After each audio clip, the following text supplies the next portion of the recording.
Bienvenue dans cette deuxième vidéo. Le 8 novembre, ce sera la pleine lune. Elle se positionnera à 15 degrés dans l'axe Taureau-Scorpion. Ce sera aussi une éclipse totale lunaire. Ceci est dû au fait que la pleine lune sera à la longitude des nœuds lunaires sud et nord.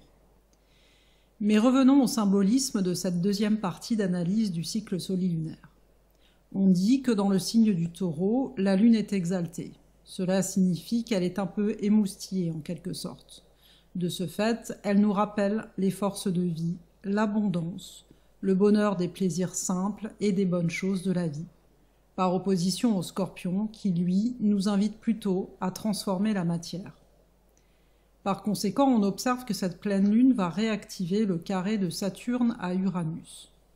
En effet, la lune conjointe à Uranus en Taureau viendra titiller Saturne en Verseau. Et pour mieux se représenter la situation, on pourrait imaginer que Uranus serait un personnage, un inventeur un peu fou et provocateur, qui viendrait bousculer les codes du paysage bien tranquille du Taureau, et qui en même temps viendrait aussi défier Saturne, un vieux sage, rappelant les limites de l'être humain dans le paysage futuriste du Verseau. Tandis que Mercure, le Soleil et Vénus, de passage dans le signe du Scorpion, viendraient s'y opposer, en se soumettant en quelque sorte à l'énergie du Scorpion, qui dans sa face sombre, rappelons-le, peut être marquée par la tendance à corrompre, dévoyer et laisser pourrir la situation. Et pourtant, à y regarder de près, le Taureau et le Scorpion sont des signes complémentaires. Chez le Taureau, on peut parler de pulsion de vie, tandis que chez le Scorpion, il est plutôt question de pulsion de mort. On peut aussi s'en faire la représentation suivante, en prenant par exemple le recyclage. Nous savons bien que tout ce qui meurt se décompose et finit par fertiliser le sol et nourrir le vivant. Puis le vivant rend l'âme à nouveau pour nourrir le sol mort et ainsi de suite. Ainsi, on peut dire que Saturne, le vieux sage, nous appelle à nous responsabiliser face à nos pulsions de mort et à nos pulsions de vie, qui nous habitent en permanence.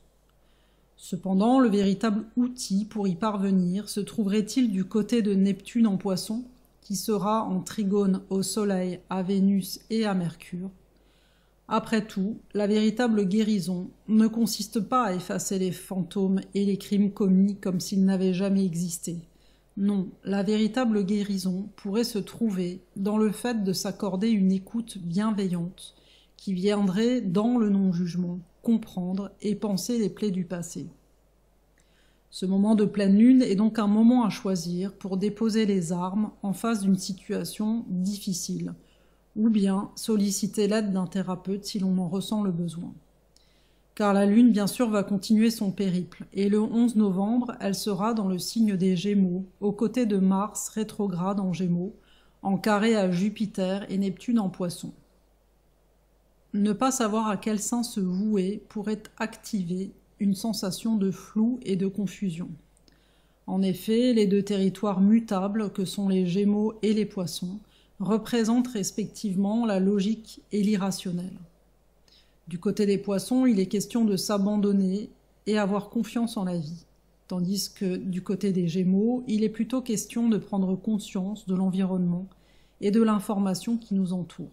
Alors pourquoi ces deux territoires sont en quelque sorte en désaccord? Le signe des Poissons est un signe d'eau et de réceptivité des émotions. Sa force réside donc dans sa capacité intuitive et dans sa foi en la vie. Tandis que le signe des Gémeaux est un signe d'air, et sa force réside plus dans sa capacité cérébrale et logique à comprendre son environnement proche.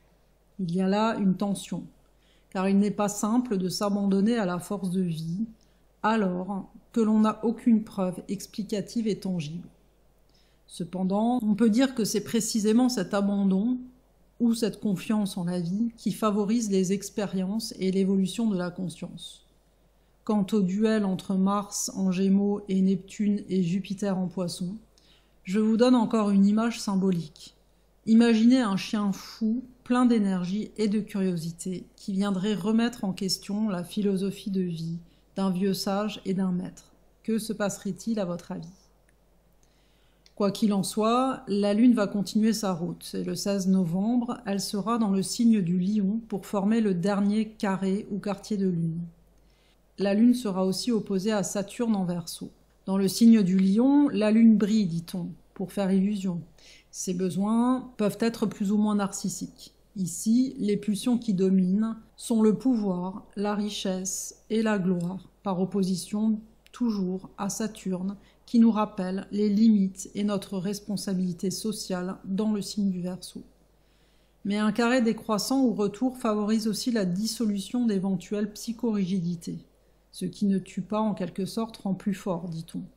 Ce dernier carré nous rappelle donc la possibilité de travailler sur nos ombres. C'est un miroir moins séduisant, évidemment, pour une lune en Lion. Mais rappelons simplement que le Scorpion et le Lion sont deux signes d'envergure. Et dès que leurs drames seront dépassés, le drame d'être aimé pour le Lion et les crises de transformation pour le Scorpion, alors le temps sera venu de se mettre au travail. Un travail de mise en lumière des ombres, de sorte à les accueillir, les reconnaître et acquérir plus de sagesse, avant que le soleil ne change de signe et rejoigne la lune pour former la nouvelle lune en Sagittaire. Mais je vous en reparlerai dans une prochaine vidéo. Bien sûr, si cette vidéo vous a été utile pour mieux comprendre le symbolisme de ce cycle solilunaire, et si vous l'avez apprécié, merci de mettre un pouce bleu et de la partager. Et bien sûr, n'oubliez pas de vous abonner à ma chaîne pour découvrir d'autres vidéos sur l'astrologie. En attendant, je vous souhaite un très beau cycle solilunaire et je vous dis à très bientôt.